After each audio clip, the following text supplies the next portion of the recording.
सबको जय मसीह की।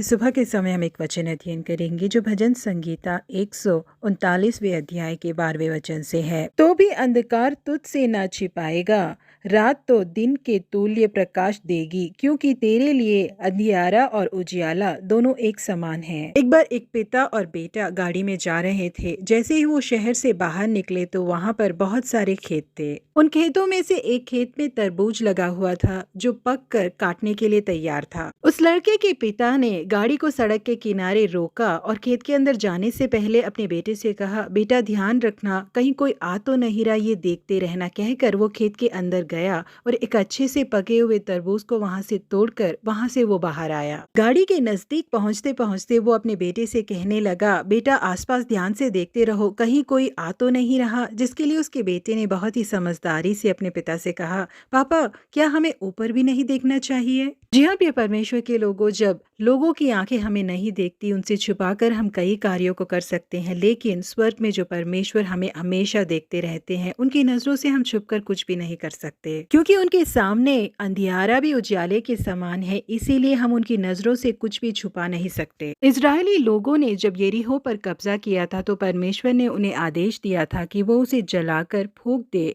वहां की सारी चीजें श्रापित है, इसीलिए उनमें से वो अपने लिए कुछ न ले। परंतु परमेश्वर की आज्ञा का पालन न करके यहूदा गोत्र के आकान नाम के एक व्यक्ति ने यरीहो के कुछ वस्तुओं की लालच करके उसमें से कुछ अपने पास रख लिया। उनमें से एक सुंदर ओढ़ना और 200 शकेल चांदी और 50 शकेल सोने की एक ईंट थी। सारी चीजों को वो अपने ढेरे के अंदर लाया, भूमि के भीतर गाड़ के रखा और किसी को इस बात को पता नहीं चलने दिया। लेकिन परमेश्वर की आंखों ने उसे देखा। परमेश्वर ने साफ तौर पर उसके नाम को दर्शाया और पूरे इजराइल के सामने उसे लाकर खड़ा कर दिया। आगान पर पथराव कर कर मार डाला गया। जी हाँ प्रिय परमेश्वर के लोगों, हमें कभी भी इस बात को नहीं भूलना चाहिए कि हमारे एक परमेश्वर है जिनकी आंखें हमेशा हमें देखती रहती हैं। यूसुफ को जब पाप करने का मौका मिला तो उन्होंने कहा कि परमेश्वर की आंखें मुझे देख रही हैं, उनके विरोध में मैं इतना बड़ा पाप कैसे कर सकता हूँ करके उस जगह से वो भागे। यही कारण था कि परमेश्वर ने उन्हें ऊंचा उठाया। जी हाँ, जो लोग परमेश्वर से डरते हैं उन लोगों को ऊंचाई पे पहुंचाने के लिए परमेश्वर की आंखें हमेशा ढूंढती रहती हैं। इसलिए परमेश्वर से डरकर उनकी आंखें हमें देख रही हैं, जानकर हम बुराई से बचे, तब वो हमें ऊंचाई पर पहुंचाएंगे। प्रभु आप सबों को आशीषित करे। Have a blessed day.